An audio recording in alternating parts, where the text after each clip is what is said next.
songs, let me tell you about a friend. It's Craig LeBlanc, where the good times never end. Talking Parks and Rec, it's a show you gotta know.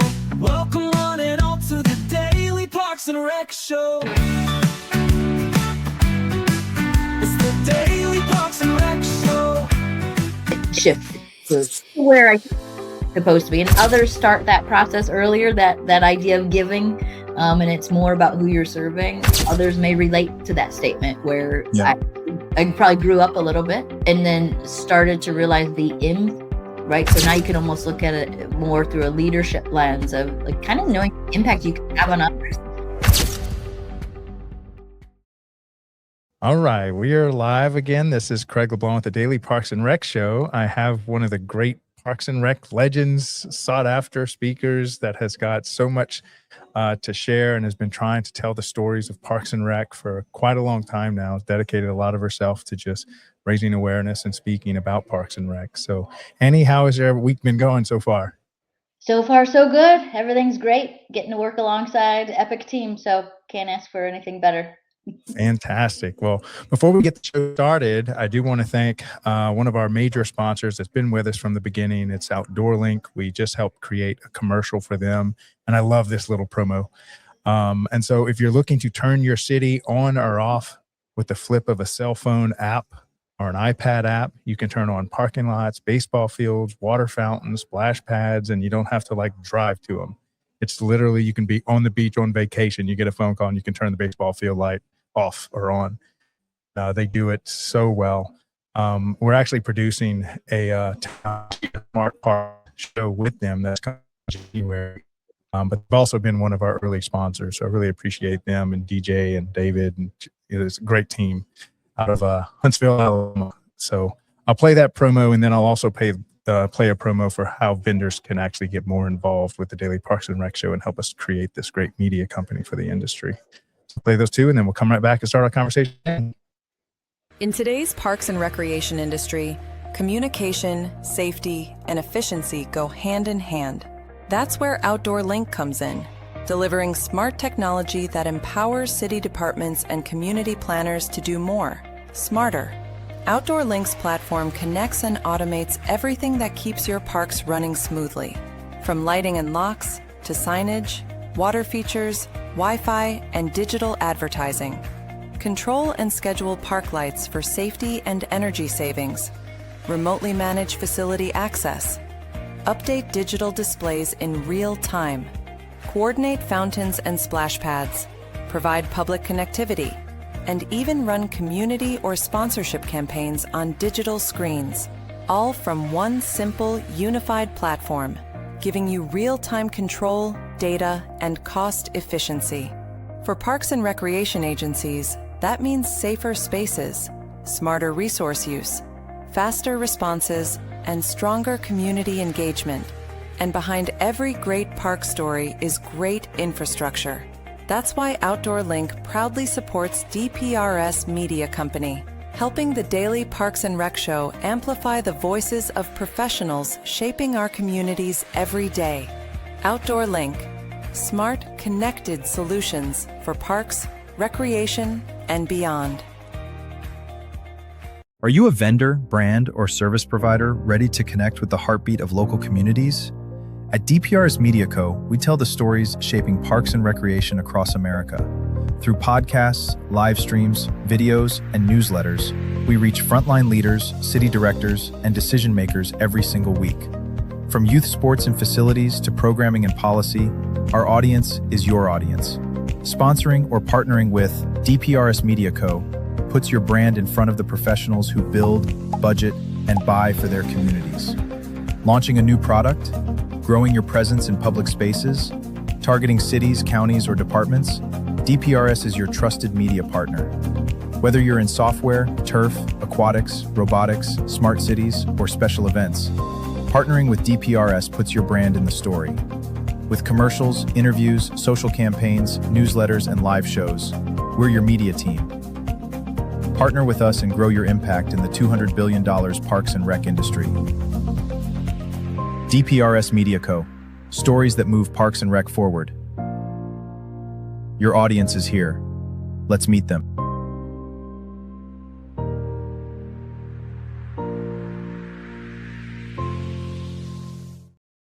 All right. So if you'd like to get connected with Outdoor Link or join the team of strategic partners that's helping to create this, hit me up on LinkedIn.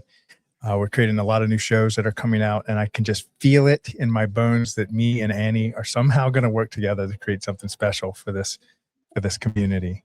But Annie, why don't you kind of take us back to your early days, how you got your first exposure to Park and Rec, and let's kind of start from the beginning so people that maybe haven't heard. I know you're like Miss Famous in California, but all these other states that are like Annie, and you know who actually, I think I'll just shout him out. Brian Dixon was like, "You have to meet this lady." And then he texted me again and again, "Did you reach out to her yet?"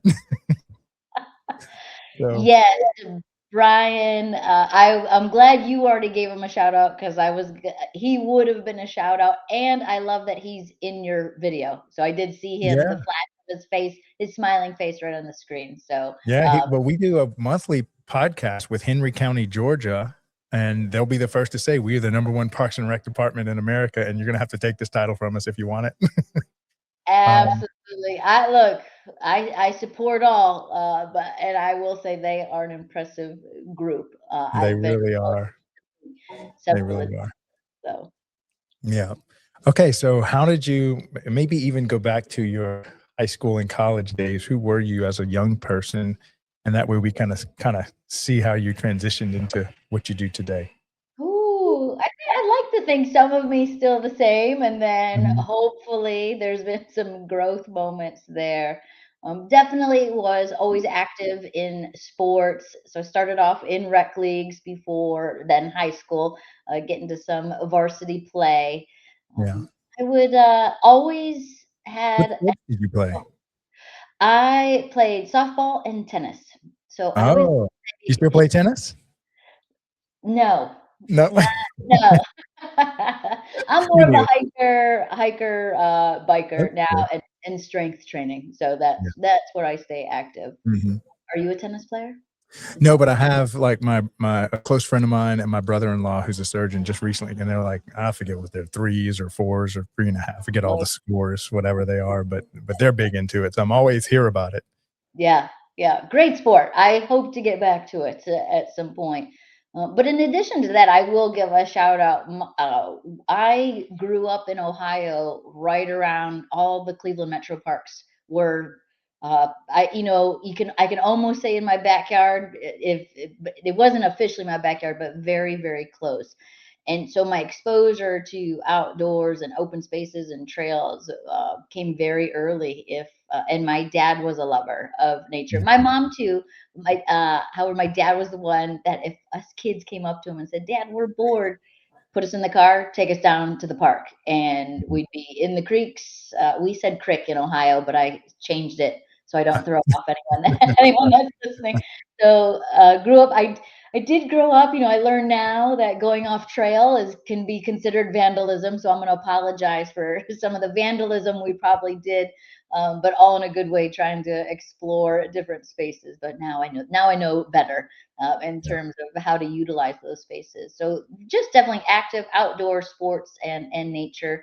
And then I will say in high school, I started working part time because this will connect.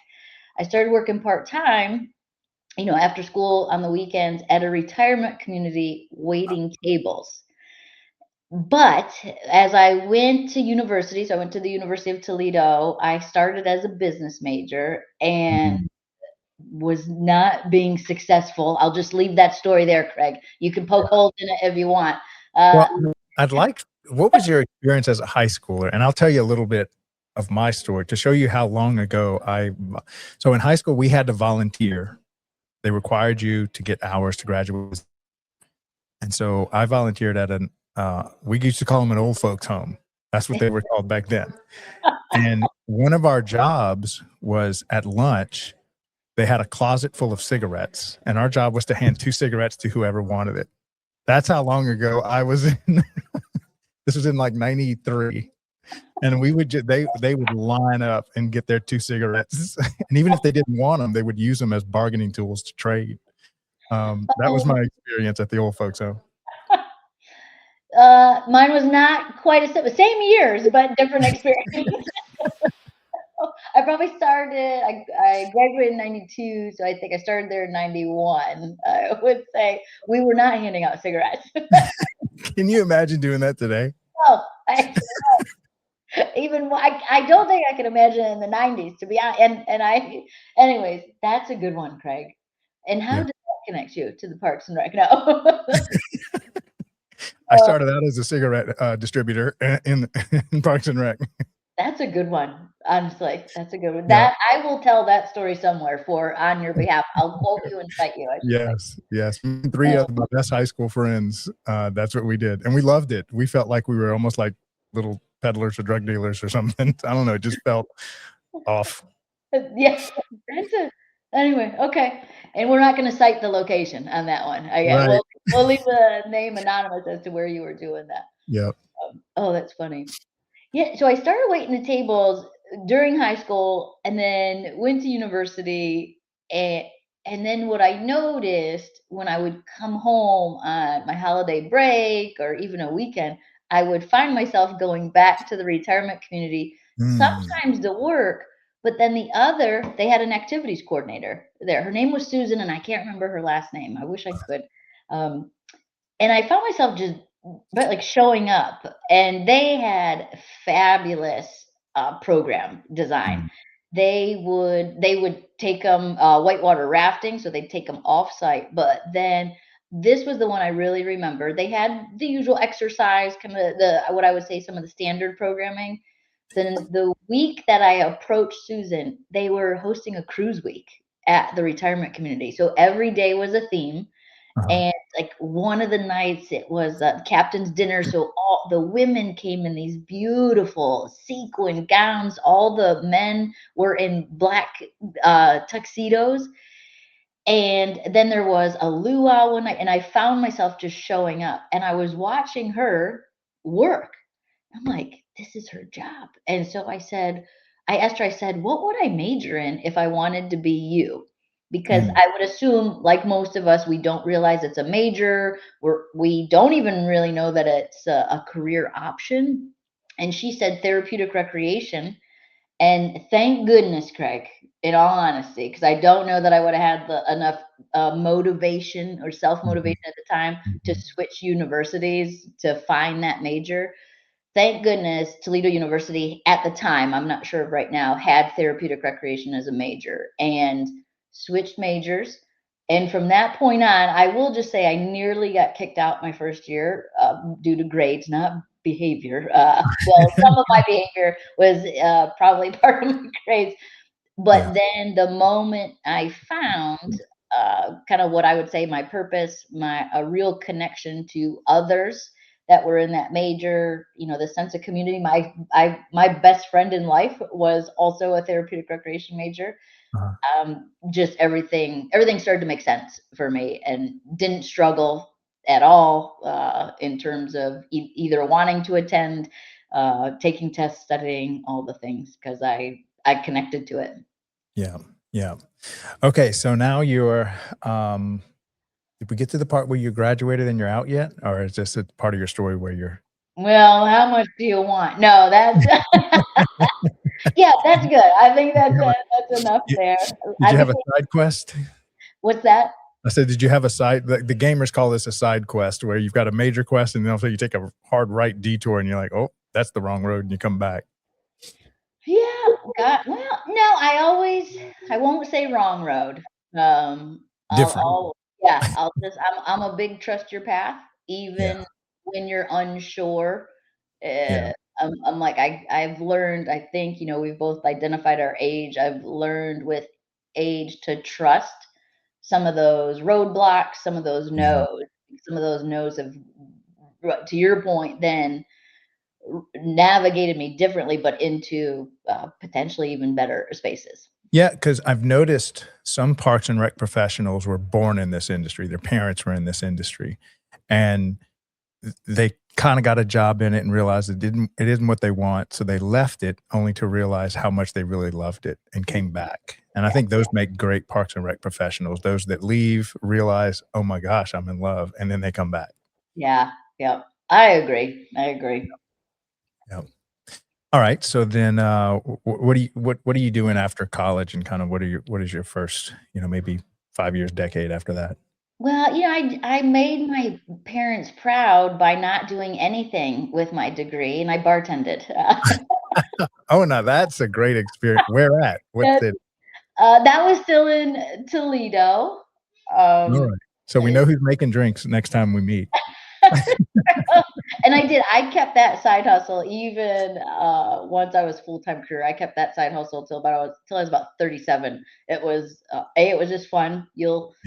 You've probably already recognized I have a love of humans, so that Yeah. allowed that space. I always said it was, having a social gathering every night, except that I had to clean up every night, right? That was the Yeah. only so I did that for a while. Uh, and actually I was gonna go to grad school.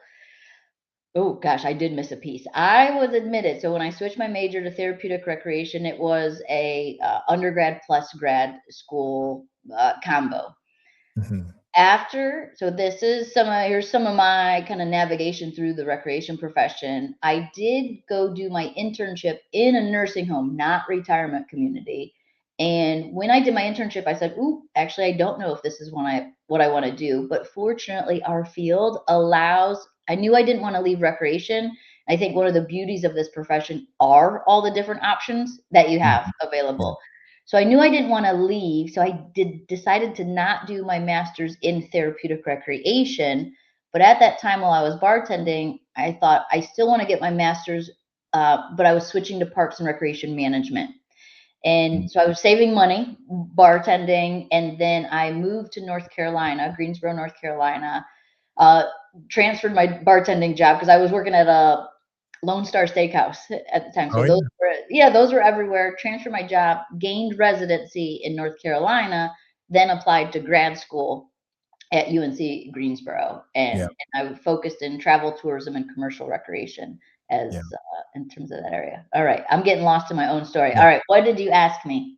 Well, now, while we're here, there's got to be some interesting skill set story since you have a love for humans.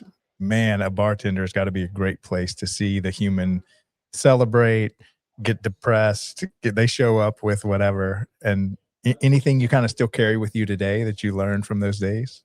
Yeah, I think the one of the when I would train new bartenders, so I would say one of my pieces of, I guess, training was actually not to worry so much about the pace, right, or the technicality, but to my biggest cue was to have a 1 to 2 minute conversation with every single person working Ah, or that comes into your bar. Because then if it takes you an extra minute or two to get them their drink, they don't care because they felt connected to you, they felt connected. And I would also, one of my other and it was all natural. I would say now it was probably a little bit of a strategy, but I can only observe that of myself now. In the mhm. moment, it was just truly what I did. I would connect them. I had a lot of regulars, so I would also connect. Not only make my connection, I knew everybody's name. Even if I didn't know you, I'd ask you your name. I would introduce them to the person sitting next to them, because Oh, nice. people came in by themselves. Right. Right? And then from there they could decide if they wanted to be left alone, right? They can give those cues or signals. That was what if when new bartenders came in, that's what I told them. And then I taught them how to teach the drinks. But yeah, the observations, I think one of the and I can share a story. His name was Andy. I don't remember anything more. Well, no, Yeah. I do remember. He came in, he was traveling. He was in from out of town. I of course, asked him his name, asked him kind of why he was there. He was there for a 6 week training, and he was going to be moving his family to the area. And he worked. This is going to show our age, Craig. He worked for the phone book, right? The yellow pages. What's that? Like, so, anyways, had that what I would say that 2 minute exchange. Maybe it was more, but then he had to, and I'm gonna probably mess up some of the pieces, but he basically had to go leave for 6 weeks, train somewhere else before he was gonna take over that location in Mm, Greensboro. mm. He comes back 6 weeks later, sits back down at the bar, and I said, "Oh, hey, Andy," and he was like, "Whoa." he couldn't believe that I remembered his name. I'd recognized that he had new glasses on. I said, "Did you get new glasses?" He's like, "I did." And then I asked him how the transition of the move was for his wife and 2 daughters, and he just No couldn't way. believe. So that was one of those moments of, right, like, to I just remembered a few things about him, Mhm. but here he was moving to a new place. There was this connection, and somebody saw him, right? Like somebody remembered pieces of him. So that was a big lesson that Yes. he doesn't know. He did offer me a job to work. Oh, I'll add this. He offered me a job. He's like, "What are you doing?" And I had already earned my master's, and I was looking for parks and recreation jobs.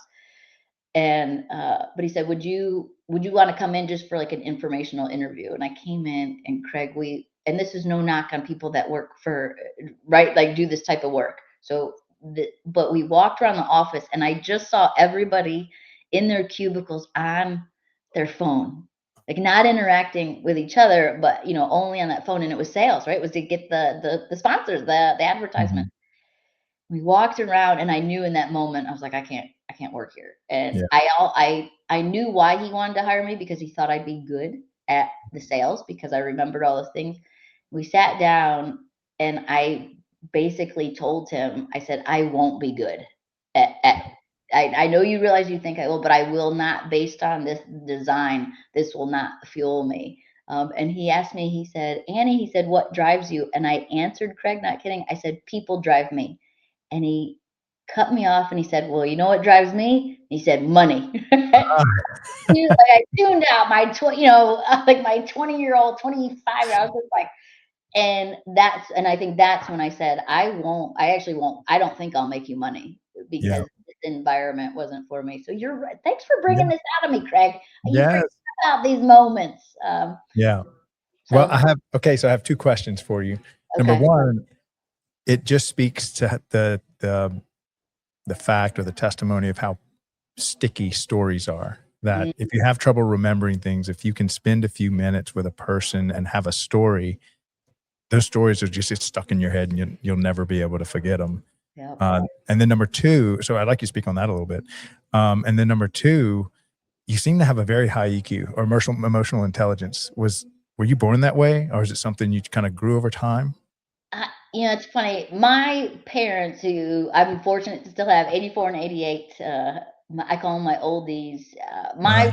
My mom will reference. She's like, "You've been like this," and she said I would always. And even speaking of how I was drawn to working with older adults, she said she would always find me. She just told me a story the other day. We were in the mall. This must have been when we had a little bit more freedom as children in Mhm. the mall. But she said, because she was in a store, and she came out of the store, and I was waiting on her, and I was like talking to an older adult, and I was like, "Well, Mom, was that safe?" And she said it Uh-huh. was. I was like, "Where were you? Why was I alone with an adult?" But she will tell you, yes, this has been, I've kind of been like this as a kid, and I don't know. I'm the youngest of 3, so maybe, right, like the just having you're Yeah. born into that full household. Yeah. I don't know. Yeah. My yeah, so I'm gonna say yes. Yeah. It looked like you were a natural. You came out just with a high emotional intelligence. I know there's so many books on it, and it kind of was a buzzword not too long ago, but trying to increase your awareness, your emotional intelligence can just help you navigate life so well. And then you seem to be such a natural storyteller, and that is just such a great way to capture moments and tell and teach lessons in stories, because you can kind of see yourself in these stories sometimes. Yeah, yeah, I Yeah. do. I agree with you, because, well, and speaking of emotion, they always say we remember things that we had an emotional reaction, Yeah. whether, right, it's your highs of highs, your great times, or the Yeah. tougher times. And so therefore the art of storytelling, Yeah. if you can drive that emotion, Yeah. that's gonna tend to stick more. Yeah, shout out to one of my great mentors, Shane Bro. He used to always tell me people don't, and he was quoting somebody, but people don't remember what you said. They remember how you made them feel. Absolutely. Yeah. I agree with that. Yeah. All right. So you got your master's. You don't want to go after the money. You're definitely driven by people. So now what are you doing? What's your next step? I I Well, landed a job with the Alzheimer's Association. So I landed in the nonprofit world because I wanted to do major event management. And so Mhm. therefore you raise money through those events. So I started with them as a development coordinator, I think was the official title that I had. This was in North Carolina. I was responsible for raising money in 6 counties, and Mhm. I led all volunteer-based event teams to Mhm. host basically 5Ks, but then all year round, right, as you know, I would also do major donor work, so having those one-on-ones, asking Mhm. for that big pot of money, Mhm. Right. but connecting it, and this was a pretty big lesson too, always connecting it back to what it is we did. It wasn't so getting over that hump of, oh gosh, I'm not just asking this person for $50,000. I'm asking them Right. to support this great mission. Sponsors for events, the full anyone that's listening to this knows all the inner workings of the event world. So that's Yeah. where I started, and still bartended on the side. Yeah. But then from there, so I had graduated from UNC Greensboro. You know, I love, you know, reflecting back on who our mentors are, and how those mentors oftentimes see something in us that we can't see in ourselves. Mm. Mm. And that's been a gift too, making sure you point that out as I've matured, making sure you're pointing that out to other people because Right. people did that to me. So one of the faculty, Donna Jeffers Brown, she has since passed at UNC Greensboro. She she advocated for me to. They needed an adjunct faculty instructor at UNC Greensboro to teach the Intro to Rec class. Yeah. And I'll never forget. She had advocated me. She went to the department chair, who's Dr. Stuart Schlein, who I Uh-huh. still have lunch with or a coffee with when I'm in Greensboro. She advocated and asked him, "Hey, should we go? Should we ask this Annie?" But he said yes. So again, another person who Yeah. saw something, and she asked me if I wanted to teach while I had that job as the development coordinator. I would just come in twice a week and teach. And I'll never forget. She said, "Would you like to teach the intro to rec class?" And my answer was, "If you think I should," because Um, I was like, I am not who I think should be standing in front of university level students right. te teaching them anything, Yeah. honestly.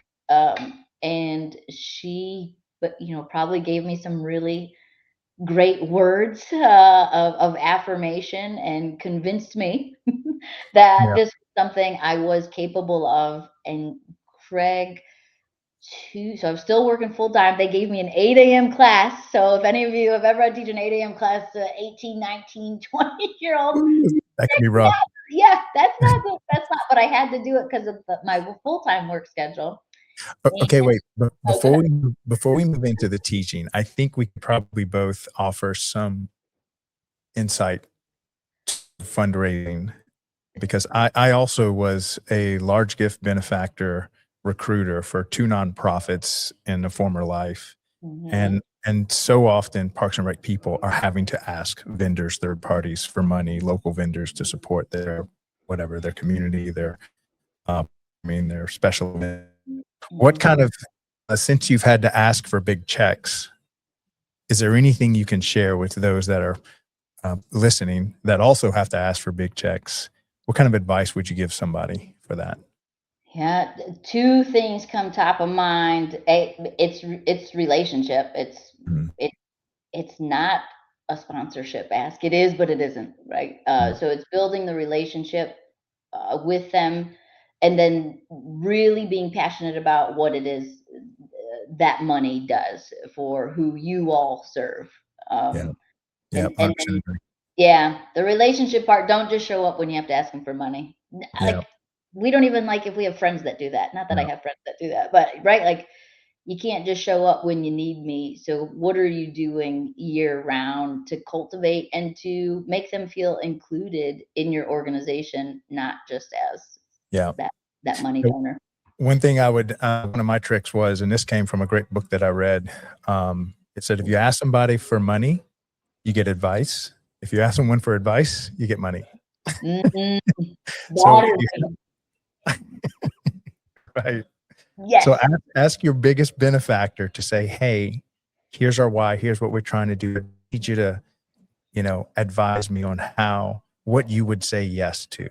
Because I'm getting ready to ask a lot of other benefactors, can you just come help critique me? And then now all of a sudden they're thinking they give you what they would say yes to. Yep. Something I love. Love it. I do think if I would have stayed in that world, I think it's something I would have enjoyed, and I would have even really crafted the details of the process. But yeah, I did. I loved it while I was in it. Yeah. All right. So now you're teaching an 8 a.m. class to college. God, I can't think of a worse worst time to teach than an 8 a.m. class to kids who are probably up till 2 a.m. Getting drinks from you. Yeah. Yeah. Well, that started later. I did try to keep those lives separate. I will say this is another part of the story. After 2 days, so it was a Tuesday, Thursday class. Let's just say it started on the Tuesday. That Thursday, I remember calling home to my mom, and I said, I think I figured out what I want to do.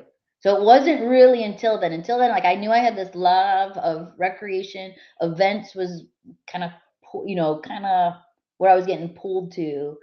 And then 2 days in, and I don't even know if any of my students even know that, but that I remember after 2 days, I called and I said, I fell in love with the teaching and the facilitation and the engagement and the exchanges and I didn't even think at that moment, I didn't even know what all was to come with being an instructor, but something about it, it was a quick, love at first sight with teaching. Wow. Okay. So we're a little bit past the halfway point. So let's play our 2 promos and we'll leave them hanging. They always say, leave them wanting more. Always leave them wanting a little bit more.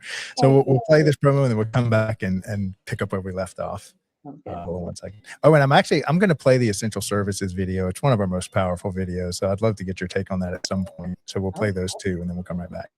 Behind every thriving park, every safe playground, every event-ready field, there's a team working before sunrise and long after sunset. This is Facility Maintenance, the only show created for and by the unsung heroes of Parks and Recreation. Brought to you by DPRS Media Co., where real work gets real recognition. From restrooms to rec centers, HVAC to turf tech, we go beyond the job site into the heart of operations that keep our communities moving. Our mission?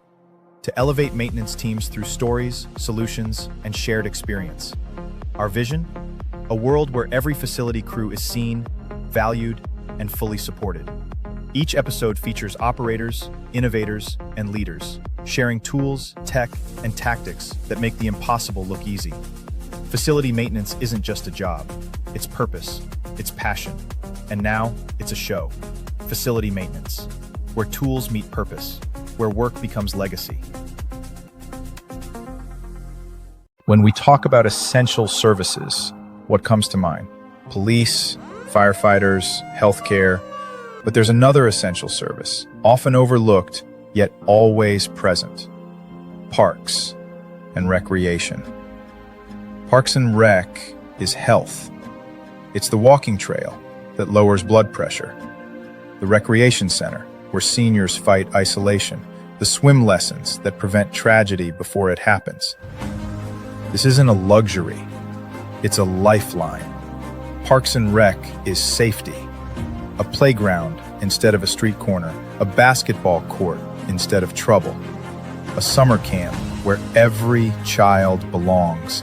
It's not just about activity, it's about protection, prevention, and possibility.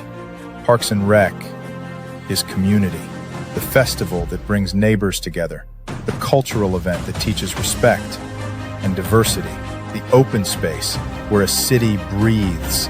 It builds bridges where division once stood.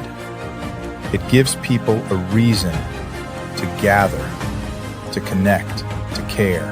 And Parks and Rec is economics. It strengthens property values.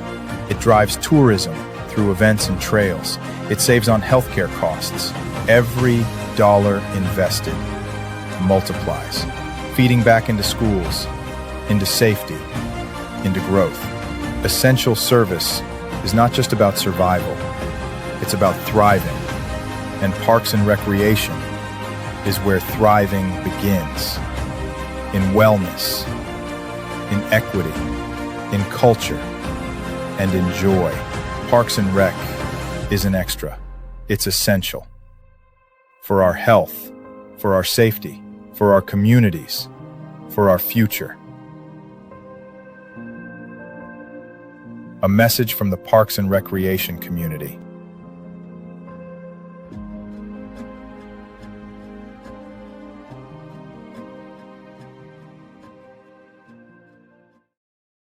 All right. So that's one of our Right.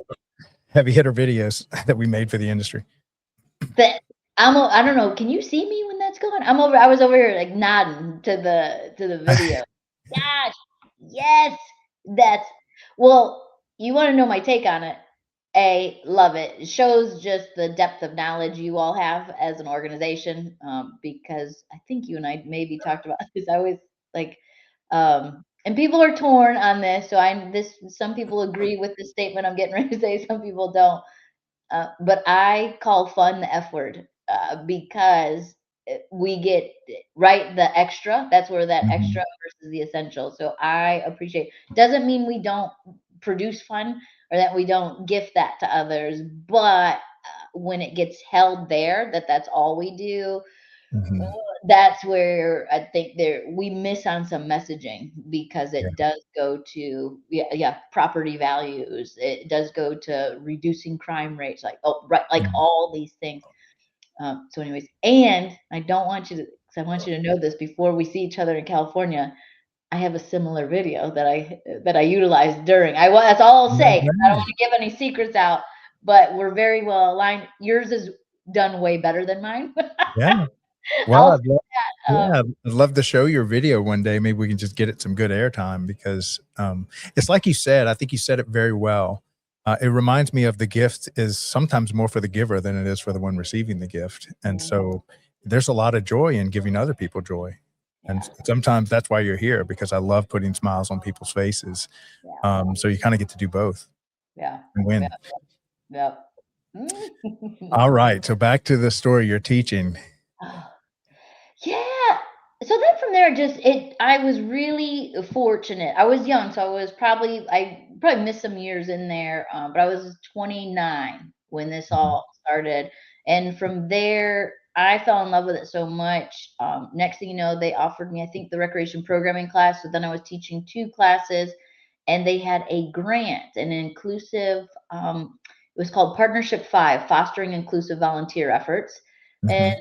this was a time, right, like some new laws had just passed in terms of individuals with disabilities, and this grant was specifically through UNCG, they were running it, was specifically to show that individuals with disabilities are not only recipients of volunteer services, but they too can be providers of service of volunteer work within their community. So we went around with the grant. Our work was to go around, ask nonprofits if they would take on volunteers with disabilities. And so we would go in and train the team members, just inclusive language, any adaptations that would maybe be necessary. So we would do that work. And then we would have these really large inclusive volunteer events where we'd partner college students with volunteers with disabilities, and we'd go do community-wide cleanups, we'd go into like senior living areas and rake their yards. So I quit the Alzheimer's Association, the nonprofit work. This is why I had to bartend, because then I was only teaching two classes and had those 20 hours of grant work. But it was all worth it. And then from there, they had a 1-year lecturer position at UNC Greensboro, and they said, look, it's a 1-year contract, then we're turning it into a PhD, a tenure faculty, which is more coveted at the university level. Took that, and then that same year, UNC Wilmington opened up a lecturer position, which is a master's only. Mhm. Applied for that and got that, and then I stayed in higher education for about 18 years, 19 years total. Wow. Yeah. That is a long journey teaching. Yeah. Okay, so how did you evolve as a teacher? Maybe what is the early days, and then how did you hone your skill, and what were the skill sets that you really dialed in over 18 years of teaching Parks and Rec?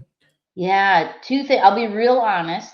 Uh, the way I evolved when I first started teaching, it was probably more for me. So going Mhm. back to what you just said, it was more. I did love it, and I was just. I was still always teaching, but Mhm. if you were to kind of know what was going on inside of my head, I would say it was more about me developing in those moments. And then as I probably gained confidence, gained even more knowledge of the profession, you figure at that point, it shifted to where I think it's supposed to be. And others start that process earlier, that idea of giving. And it's more about who you're serving. Others may relate to that statement where Yeah. I probably grew up a little bit, Yeah. mature, and then started to realize the impact of, right? So now you can almost look at it more through a leadership lens of like kind of knowing the impact you can have on others. Mhm. How that's really scary as a leader, right? Because you can have such impact. And then knowing that then you have to keep yourself at a standard.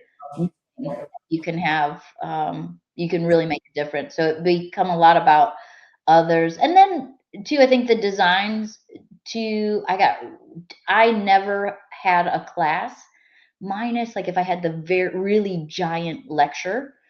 But other than that, I never had a class that I wasn't partnered with a Parks and Recreation agency, either Mm. nonprofit or public sector. Yeah. And so those just that practical experience, that partnership and collaboration. So there were benefits for not just my students, um, but there were benefits for the agency too in terms of that collaboration and Yeah. how do we build those relationships too? Yeah. All right. So Annie, so thinking, I'm just running some rough numbers in math. So if you're teaching 2 classes a week times roughly 40 a year times roughly 20 year, that's literally putting you 800 times your No, I teaching actually and presenting. once I became full time, it's 4 classes a semester. Wow. So you could possibly be sitting on 2,000 hours of presentation. So Oh, what did that do to your like oratory skills, your presentation skills? How did that evolve, and what areas would you say I've attained a degree of mastery to? I would like the management of the space, right? Like so and I don't like to use this word, but there's a if you're a speaker, it's that commanding the space without but not being authoritative, right? Yeah. So like a full awareness of your Mhm. whole presence. So, right, like what clothes you wear. So I'll start as so because there's judgment in all of us, whether Mhm. right, wrong, or indifferent. When I walk into a room, so even knowing everything you have to overcome just before you even say anything, Yeah. the opening is critical, right? I usually tend to not as much as I like to talk and tell stories. When I'm facilitating a group, I almost always start with the group.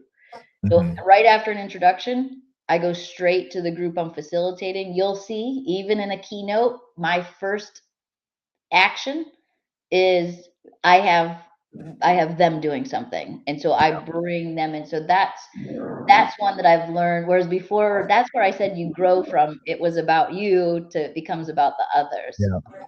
So I'm even uncomfortable with the opening bio. I don't even want it because I'm like, "Nope, it's too much Yeah. that." They'll get to know me, right? Yeah. Like, my credibility will come in the process. So I like to start with them.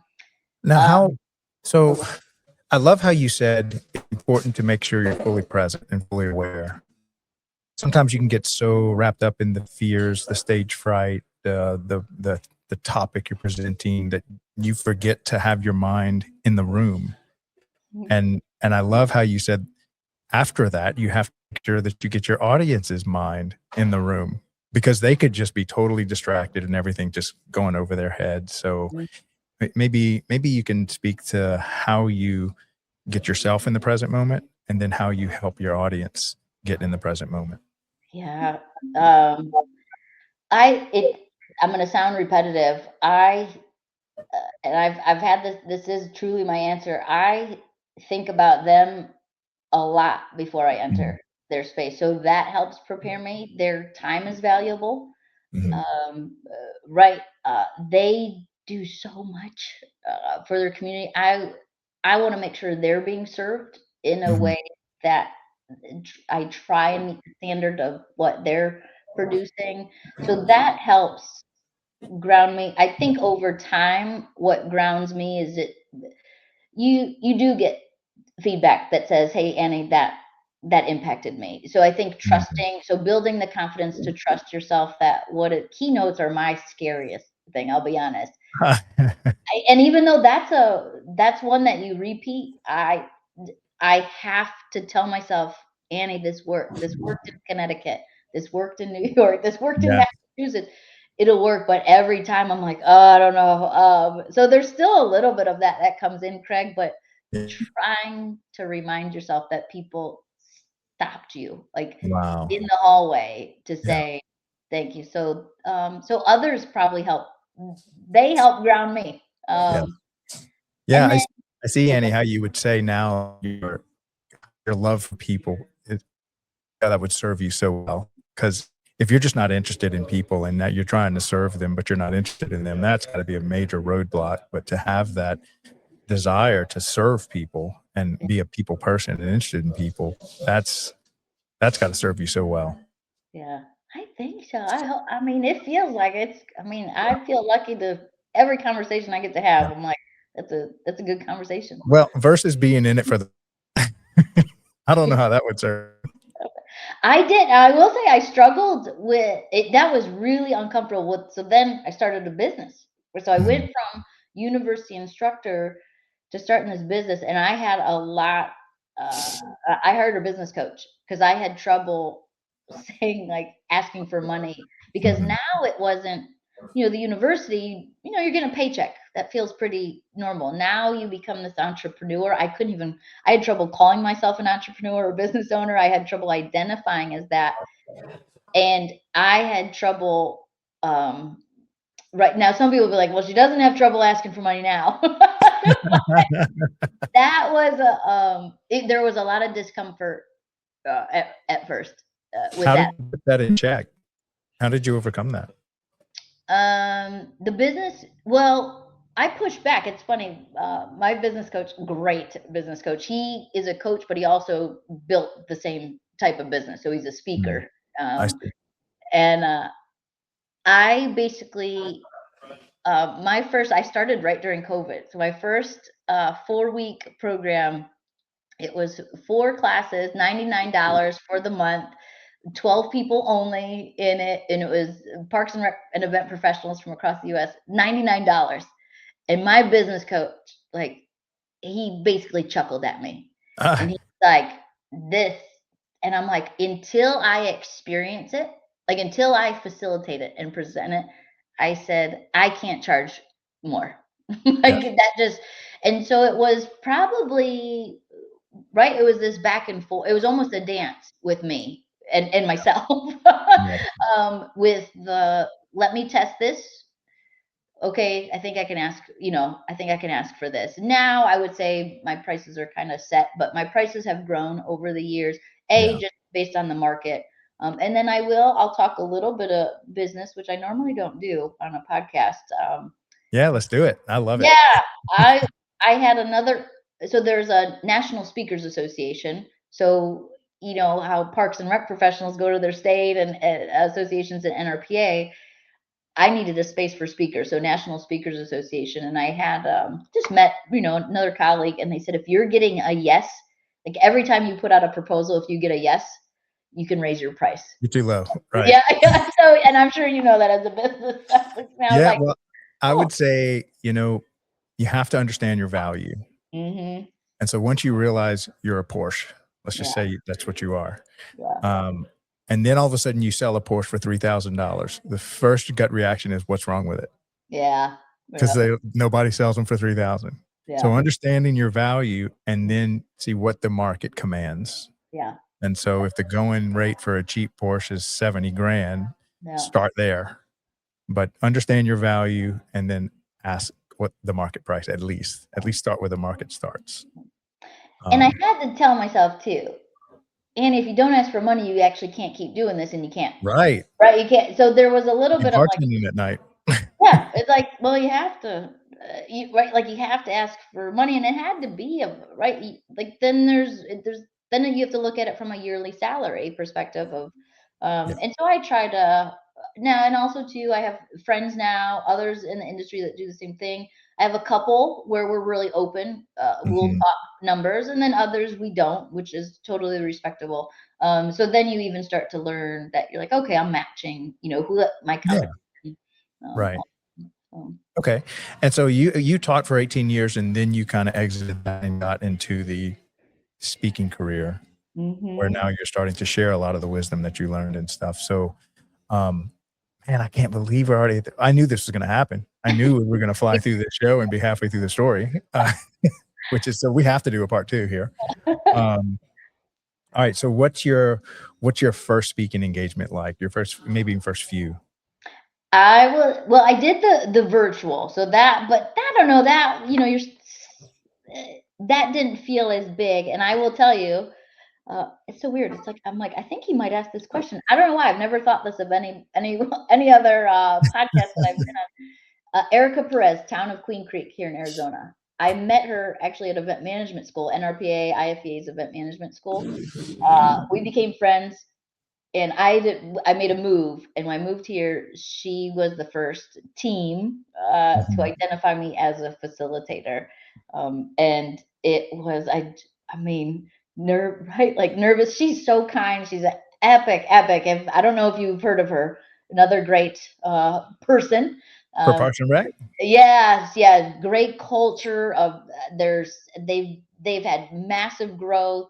Anyways, would be another great person to have We on. may have to do like a weekly speaker series, like literally the keynote series. Like these are the keynote people that speak at these events, and maybe we could do a weekly show and start highlighting some of those stories. Now, Oh, because otherwise they're kind of stuck in their area of the country, delivering great value, but the rest of the country doesn't hear about them. So that might actually be a show.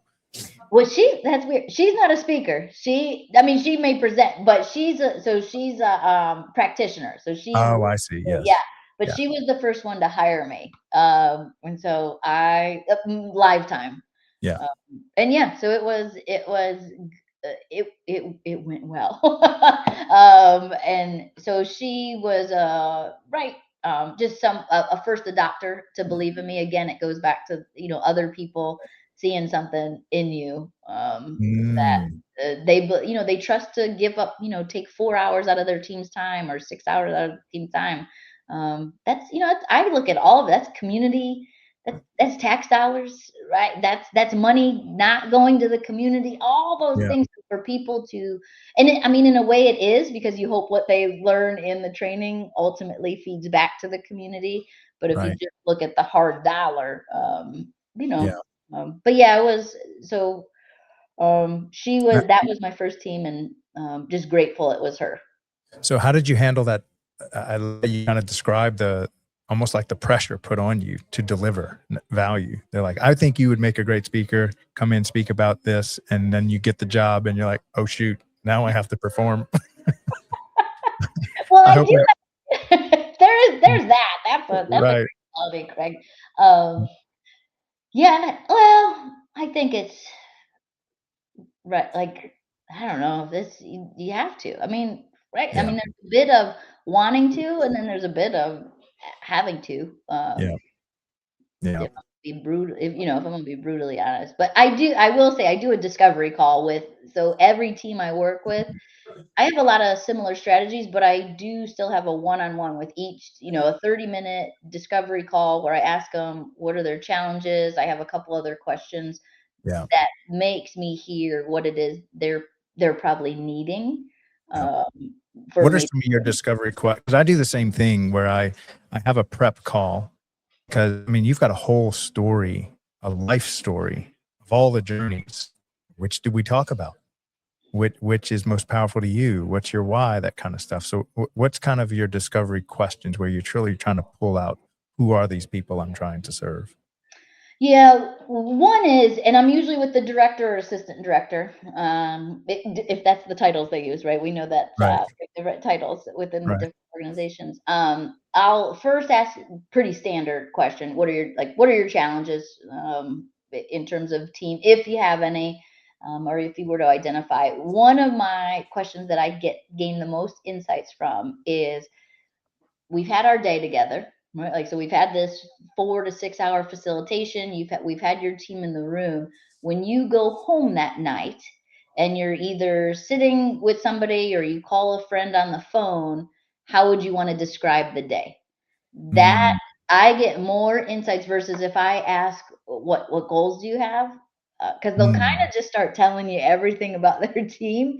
But when I ask that question, when I ask them to describe, tell me how they want to describe the day, that's usually mm. where I'm taking the most notes, and then I design my proposal from there. Yeah. Any other questions similar to that that kind of helps pull out? Because a lot of people, you got to pull it out of them. They Mhm. don't naturally offer it. You almost have to, like, I don't know, pique their interest, ask it a certain way. That call, they've usually reached out to me, so Uh-huh. that I don't have to do. I know what you're saying. It's not that's they're ready. So I see. yeah, They're they're okay. if they're reaching out for me to put in a proposal, they probably already have some All right. done. Okay. So since we're coming to the end, let's go ahead and pose some teasers as to what part two is going to look like. That way we can kind of have them think about what would you like to have the audience attending part two to think about? For, Oh, I'm ready. I wasn't even ready. I didn't even know this. I wanted everyone to know. We didn't know this question was coming. this is Um, all stream of consciousness here. I would say if we start to kind of get in, then this was a little bit more about my story. If we start to Yeah. transition more about their work, I'm really big on, and I'm designing something specifically for this, Uh, is uh, individuals' observations of their own defaults. Like, what are mm. their defaults in their leadership versus what's their intention? Because I get to observe it. What's a default? How do you define default? Default. So I think default setting, like a computer, when it opens up, what's the thing that naturally shows up without even I'm trying? Yeah, I'm looking at what our default behaviors are, and I won't say what organization. I try to, like, when people reach out to me for stuff, I don't say who I'm working with. So I had an organization reach out to me and say, so it's a director, and the director, they basically said, I have this great team. And she said, however, every time, right, like, things are going to change. The commission, council, whichever terminology they use, the mayor is going to come in and make these changes. She said, she has to deliver them, and she said she gets all this, right, like, there's this resistance and grumbling, and she has this great team, and it's like that response. And some of it is just change leadership, right? So I do realize that's a more common term, but after our discovery call, her and this, I said, they have this default, right? Like, so how do we switch their default of getting kind of grumbly Yeah. over, right? Like, these changes are going to keep coming. You're in this world. That's going to be part of your job. Mm. And so we looked at it as their default is always just to go to that negative, or that resistance space. So really starting to dive into some like I always say, leadership of self, leadership of others, and leadership of organization. And it from those three lenses, what are some of your natural defaults that maybe aren't serving you, others, or the organization as well as you could be, but bringing kind of this light to, as soon as we get told this, I go here versus, like, well, hey, how can we maybe go over here? And Right. it's still okay. Doesn't Oh, mean okay. it's not difficult. Doesn't mean you can't get, like, have some crabbiness over it. But why are we, we're taking our culture and bringing it down? Why, can we make that bounce back a little bit shorter? Oh, I love that. It's going to make a great part 2. And I'm sure we'll discover lots of other cool things that we can talk about. Okay. So one thing we do kind of at the end of our shows, we have a little tradition. My previous guest left you a question. Wait, who was it? It was Jay Brimham from Kerrville, Texas. He says, look, tell Jay, sorry, hold on. Tell Jay, I have a really good friend that lives in Kerrville, Texas. I don't know if I should say her name or not on the podcast. Anyways, I just got her Christmas card. That's how I knew Kerrville. Go ahead. Yeah. Okay. So the question Jay left for you is, what advice do you have for your younger self and why? Oh. Yeah. I don't think I knew it as well. I've already alluded to it once, but I wish I probably would have known this younger, is that whole trust your path. Right? Those times when things didn't go, I wish, speaking of my own defaults, so thinking back of maybe what some of those defaults were, and trusting a bit more in what I deemed probably as challenging, really knowing that I probably lean into a lot of those no's now to be as productive as I am. Good question, Jay. Yes, great. That kind of reminds me of that old quote, you are exactly where you need to be. That's a good one. That's a good one.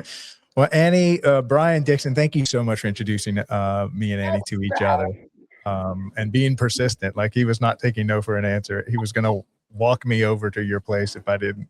That would have been a long walk. Yeah, So. Fantastic. Well, really appreciate you taking time to come with us on the show today. I just have a gut feeling we're going to do something special together for the industry, creating some content that's super valuable for the whole country. So thank you for your time. And I will definitely see you in person in California. Yeah. Have a great rest of your week, though. And love the work you're doing. Keep it up. Yeah, same to you. Thank you very, very much. Always an honor to be identified, to speak in these spaces. So I appreciate you, and I appreciate everything you're doing for the profession also. And shout out to Brian. Yes. Thank you so much, Brian. All right. Well, have a great rest of your week. Thank you. Thanks a lot, Annie. You too. Take care. Bye-bye. Take care. Bye. All right. So, wow, what a powerhouse. Now I know, and after speaking to Annie, I knew that she had so much to offer this industry and really has a passion for it. Now I'm starting to understand why, loving people, having a high EQ from birth, teaching for 18 years, presenting for thousands of hours on the subject of Parks and Rec, and now quite an accomplished speaker and sought after speaker. She will be the keynote speaker at California. So if you'd like to see Annie, and then I forgot to even ask her, so we'll do this on part 2. How people can find her, where people can find her content. That'll give you a reason to show up to part 2. Plus, we wanted you to know that this wasn't AI generated, so we had a lot of mistakes on purpose, right? Anyway, so Annie, thank you so much for the work you're doing. Again, shout out to Henry County, Georgia, and Brian Dixon, Thomas White, JP, that whole crew over there. It's just an amazing team. All right, so much like today's show, the flagship show, which is Leadership Series, we have a lot of great shows coming up. We have our first ever On the Front Line Military Rec show airing in just like 20 minutes. We're going to do our one episode in December, which is right now in about 20 minutes. And then every Tuesday, starting in January, we're going to have a weekly show about the Parks and Rec systems inside the military bases world. And have a very talented host, John Prue, who's actually sat on the board of NRPA. He's a great guy. He's all about Parks and Rec and military. And we'll get some of the best speakers that he's got lined up that work in that world. So really proud to launch that. And we've kind of got a halfway, I think let's see. This is our logo. We do need a little bit more on it, but that's it. One of the issues is you can hardly read. It says On the Front Line. So we got a little dialing into. And in partnership with Her Sports, this one, which is the Athlete Mute, and this is where a very talented host that we have, Jordan Ziff. She's a former pro athlete in soccer, played at the highest level.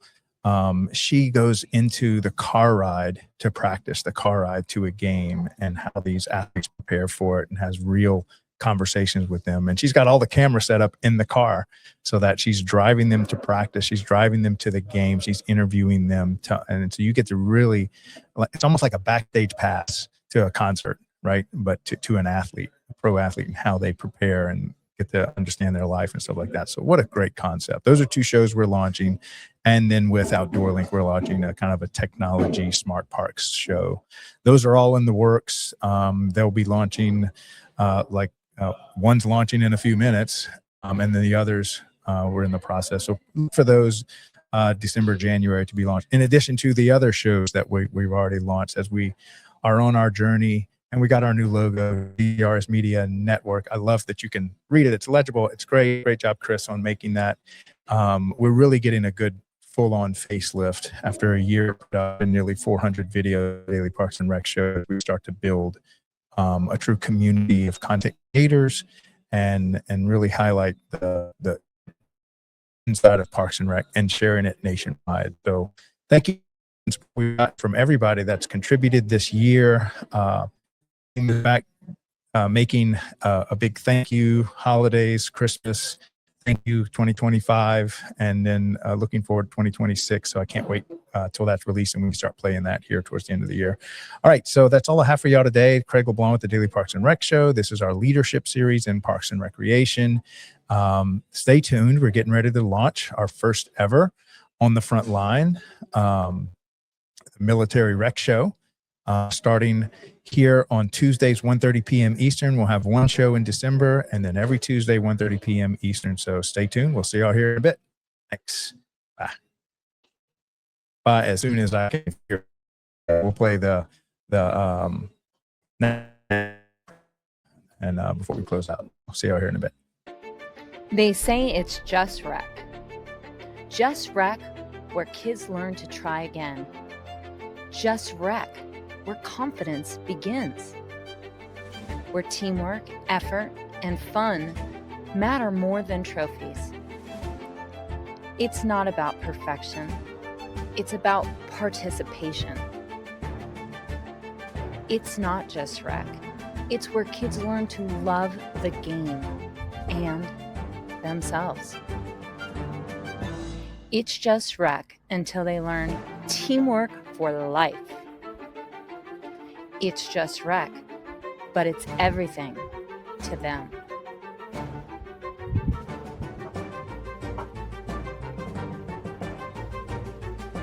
It's more than rec. It's a movement. It's just rec until you realize it's shaping the next generation. Together, we're not just running programs.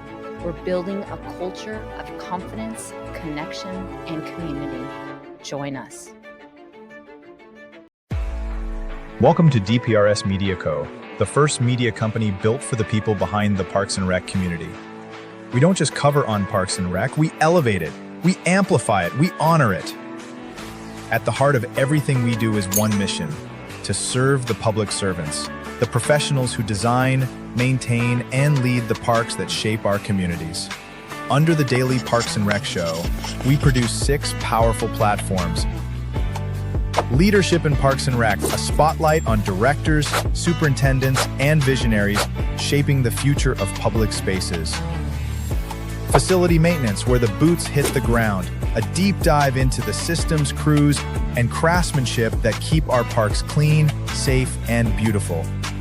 Young Professionals Network, shining a light on the next generation of Parks and Rec. Students, interns, and mentors sharing how we build a legacy together. Youth Sports Mastery, sponsored by National Academy of Athletics. This series is for coaches, parents, and rec leaders working to make youth sports fun, fair, and meaningful again.